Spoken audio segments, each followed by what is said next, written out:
Congrats, NFC South.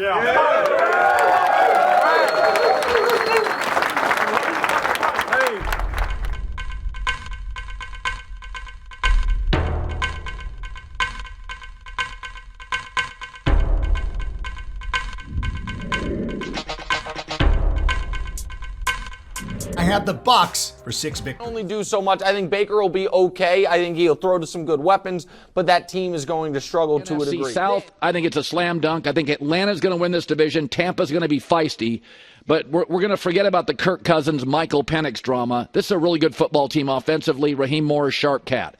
The Atlanta Falcons, led by Offensive Rookie of the Year and Offensive Player of the Year and the pending rushing champion Bijan Robinson. The Atlanta Falcons will lead the league in rushing. They have Drake London, they have Kyle Pitts, and they have the softest division in the entire NFL. I think they can go 10-7 and win the NFC South, and Bijan Robinson can have a Marshall Faulk-esque 2,000 yards. Okay, here we go. I think it's obvious who I think is going to win the South, not only because, I have to live with someone who's a Falcons fan, but they did improve across the board, especially at quarterback and at head coach.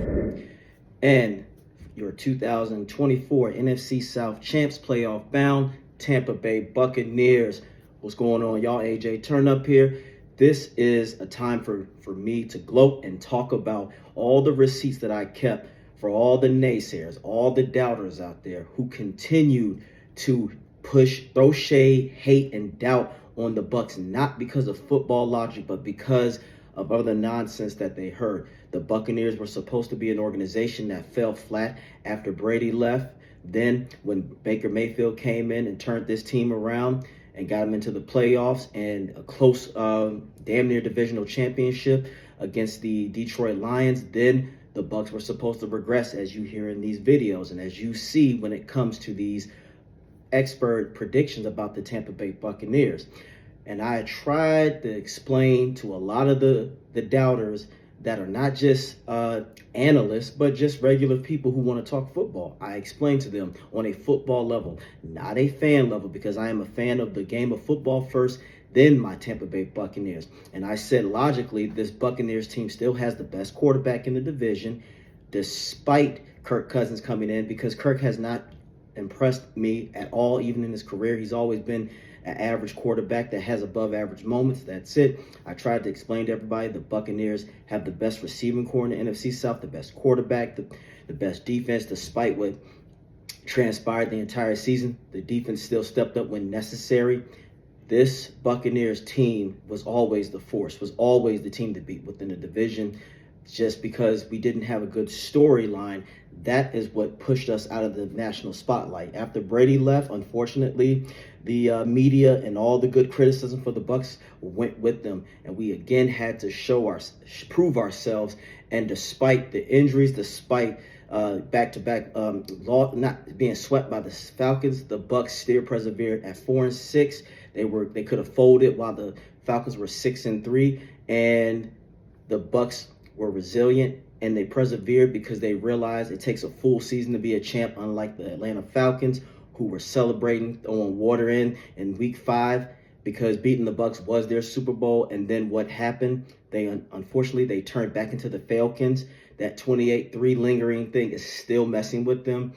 But the Tampa Bay Buccaneers were always the team to beat. I kept trying to explain that to people, and then the receipts are up there, so I didn't forget. And like I said, I don't want the pretenders to come out and say, well, we believed in the Bucs all along. No, what we need is an apology and accountability to understand that you were wrong.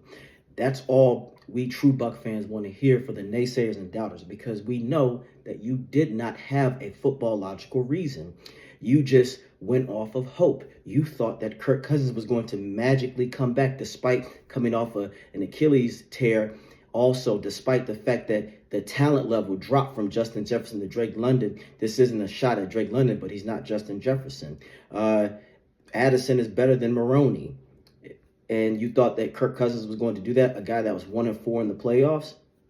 That's all we were trying to explain. So, throughout that, the 2024 season is done. The Buccaneers were 10-7. Again, 4-time NFC South champions. And there's nothing else you can take from that. We are the only NFC team who has been to the playoffs 5 straight years. So it's time to continue to you need to put some respect on this Tampa Bay Buccaneers organization.